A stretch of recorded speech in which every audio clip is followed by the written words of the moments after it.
200 renowned icons के साथ भारत के एक सन्यासी को इन्होंने सम्मिलित किया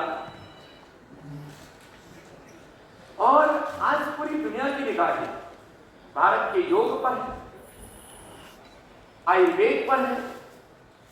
अब तो अमेरिका में भी made in US and made by Americans ये कॉन्सेप्ट चल रहा है। मैंने योग आयुर्वेद स्वदेशी का जो मूवमेंट पतंजलि से चला उसकी लहर अब पूरी दुनिया।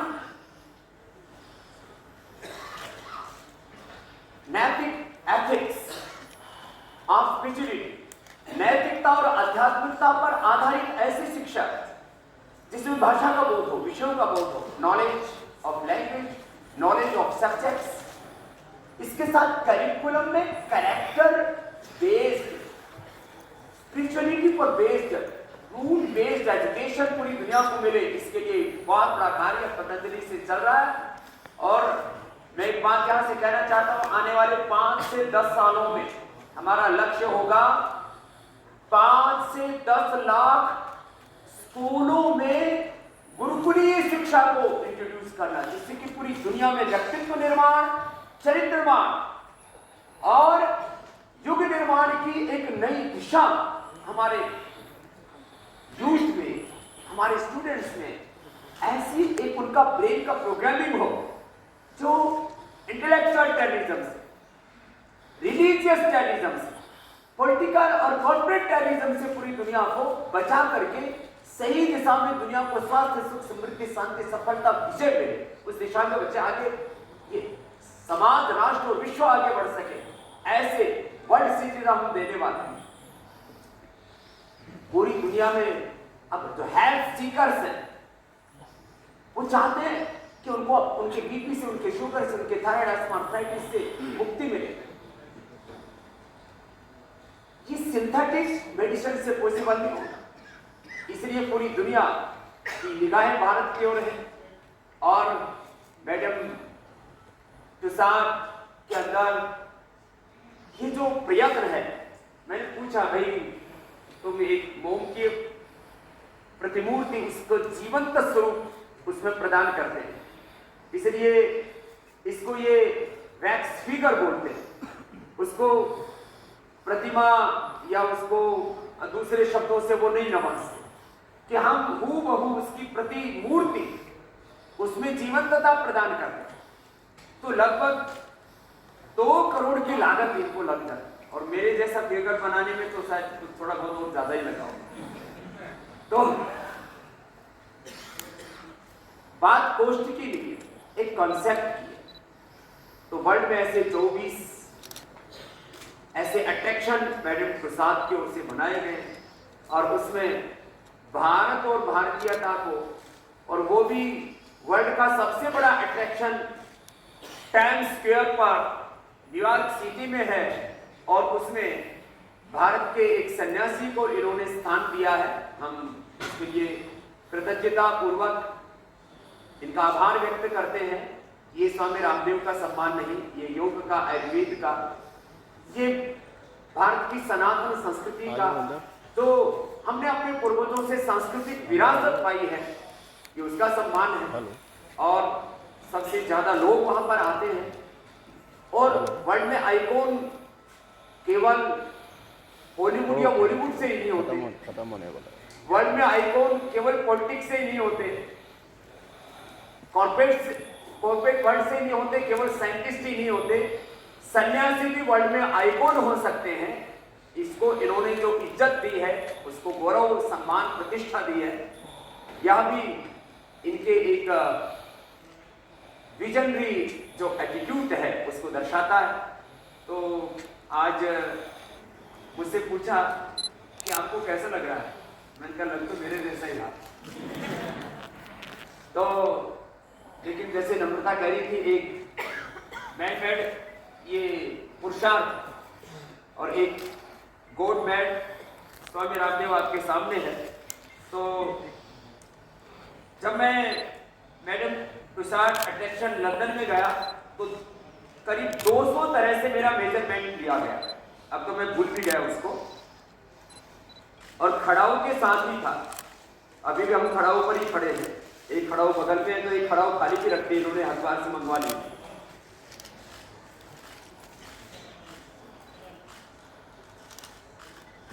तो आज ये, क्योंकि ये तो प्रतिमा है ना, इसलिए एक ही एक्शन कर सकती है, मैं तो कई कर सकता हूँ।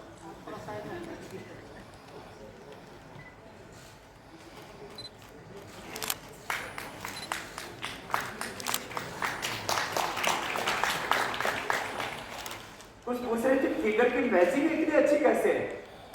मैंने अपने फिगर को बिगड़ने नहीं दिया। 2018 का ही है जो उन्होंने माप तो लिया था, माने थोड़ी से लेकर के चोटी तक, हाथ से लेकर के इसके मैंने देखा नाखून भी जैसे मेरे हैं वैसे ही मैच किया। कुछ थोड़ी बहुत 5 सालों में चेंज आ जाए तो इनके सिंगापुर से ये कलर मैचिंग वाले स्पेशल आर्टिस्ट आए, 200 आर्टिस्ट लगे हैं इसके बनाने में। 200 तरह के मापदंड अलग अलग तरह से उसको माप करके, सामने से लेकर के पीछे से लेकर के, माने ये भी एक बहुत बड़ा स्किल है। और अब मैं तो इतना ही कहूँगा, हम जीवन के पथ पर आगे बढ़ते चले, लोगों को एक प्रेरणा मिले। मेरा सपना है मैं अपने जैसे विचार, सोच और रचनाधर्मिता को जीने वाले ऐसे योग पथ पर और कर्तव्य पथ पर बढ़ने वाले कुछ लोग हिंदुस्तान में, और खाली हिंदुस्तान में क्यों, पूरी जहान, पूरे विश्व में, हमें तो वसुधैव कुटुंबकम माना, तो पूरे विश्व में ऐसे रचनाधर्मिता वाले लोग तैयार हो जो योग के पथ पर, कर्तव्य के पथ पर आगे बढ़ते चले, कर्मयोग के पथ पर आगे बढ़ते चले। जैसे हमने पिछले दिनों हिंदुस्तान में राम मंदिर की प्राण प्रतिष्ठा देखी, अब ये राष्ट्र मंदिर की प्रतिष्ठा हो, जन जन में मानवता की प्रतिष्ठा हो। यही तो राम राज्य का हमारा सपना है। राम राज्य कोई ये पॉलिटिकल स्टंटबाजी नहीं, ये कोई राजनीतिक एजेंडा नहीं। राम जैसे आदर्शों पर, राम जैसी मर्यादाओं पर, उनके पदचिन्हों पर, उनके चरित्र के अनुरूप अपने चरित्र को बढ़ाते हुए हम जीवन के पथ पर आगे बढ़े, ये एक सपना।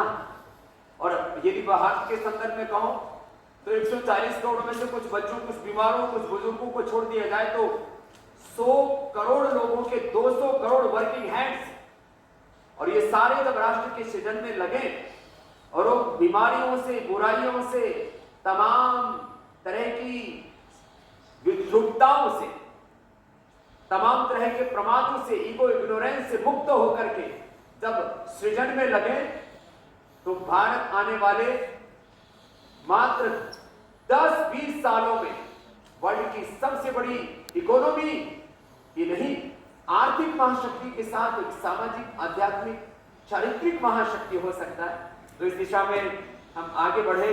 आज बहुत पुरुषार्थ किया है।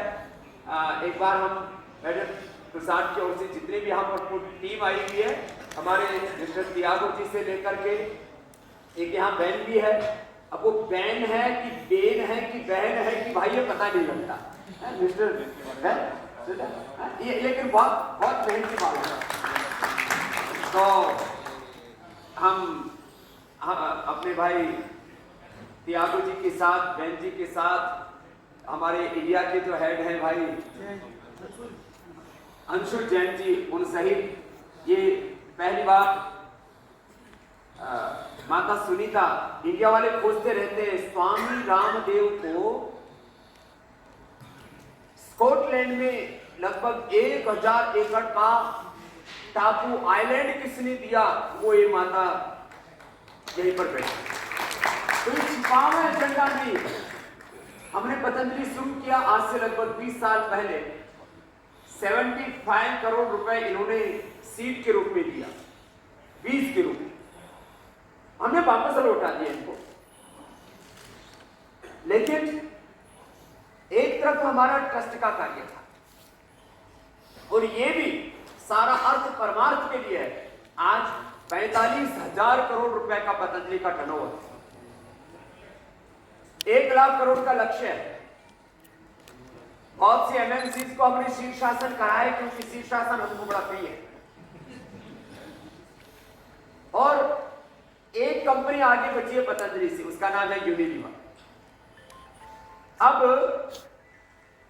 लक्ष्य है हमारा 5 वर्षों में 5 लाख करोड़ रुपए से ज्यादा के मार्केट कैप के साथ पतंजलि यूनिलीवर को भी पछाड़ के, ये लक्ष्य। और ये सारा अर्थ परमार्थ के लिए होगा, स्वार्थ के लिए नहीं।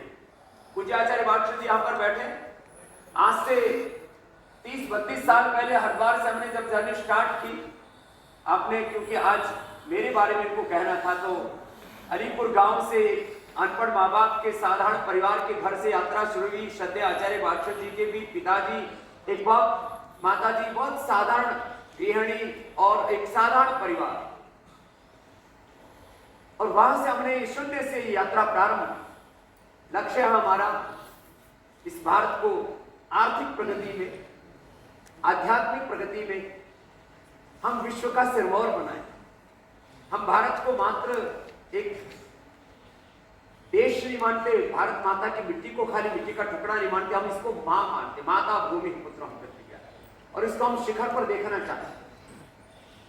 और उसमें योग आयुर्वेद स्वदेशी के साथ भारतीय शिक्षा, भारतीय चिकित्सा व्यवस्था और हमारी जो सांस्कृतिक ज्ञान, विज्ञान, प्रज्ञान और अनुसंधान की हमारी लाखों करोड़ों वर्षों पुरानी सांस्कृतिक विरासत है, उसको हम नए सोपान दे सके, उस दिशा में हम आगे बढ़ रहे हैं, आगे बढ़ते रहेंगे।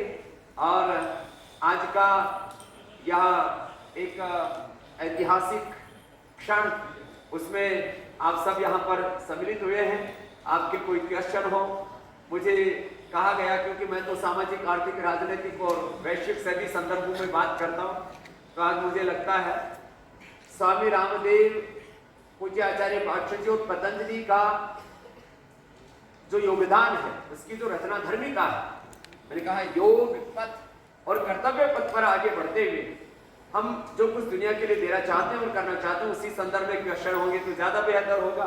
बाकी तो आप मालिक हैं, कोई किसी का क्वेश्चन हो तो ले सकते हैं।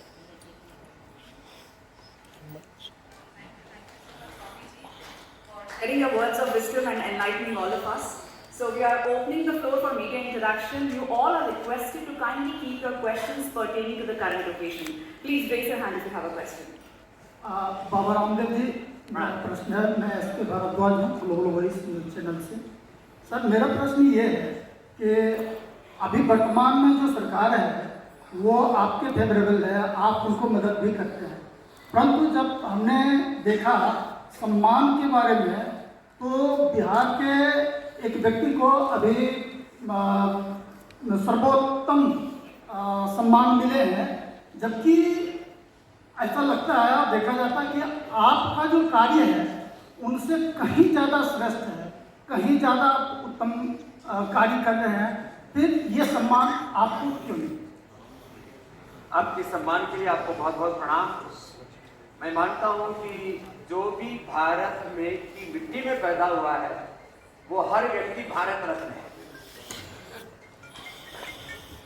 और उसको ऐसे प्रयत्न करना चाहिए।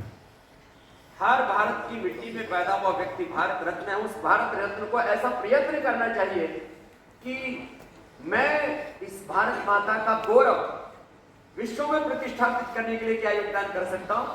बाकी मैंने अपनी तरफ से पद्मश्री, पद्म भूषण और विभूषण तक के ऑफर्स आए थे, मैंने उनको ठुकरा दिया था। खाली भारत रत्न के बारे में भी बात नहीं हुई थी, उसके लिए आपने बात कर दी, उसके लिए धन्यवाद। मेरी दरख्वास्त है हमारे सभी मीडिया मेंबर्स से कि जितने भी उनके क्वेश्चंस हैं, प्लीज आप उसको करंट ओकेजन तक ही सीमित रखें। स्वामी जी इधर संजय अग्रवाल। स्वामी जी, ये जो मैडम तुसाड्स न्यूयॉर्क ने ये जो बनाया है इमेज, तो इसमें आप जान कब फूंक रहे हैं?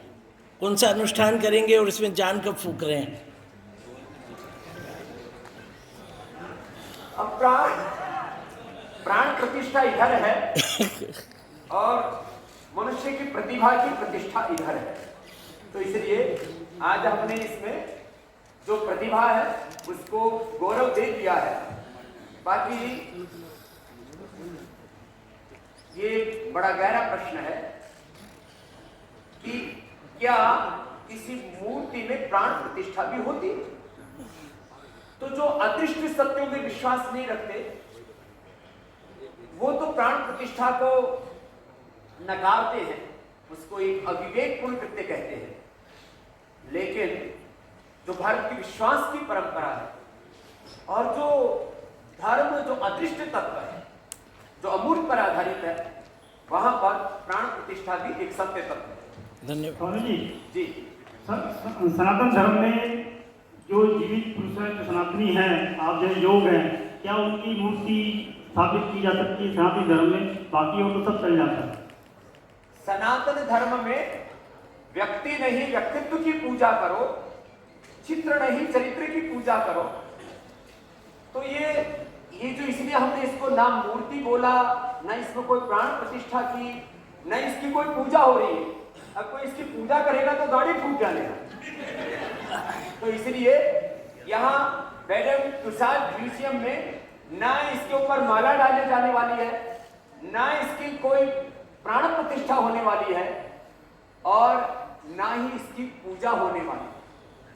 इसलिए ये प्रेरणा के लिए, तो इसलिए ये मोम का फिगर है, वैक्स फिगर है, ये कोई मूर्ति प्रतिमा पूजन नहीं है। इसलिए सनातन धर्म के अनुरूप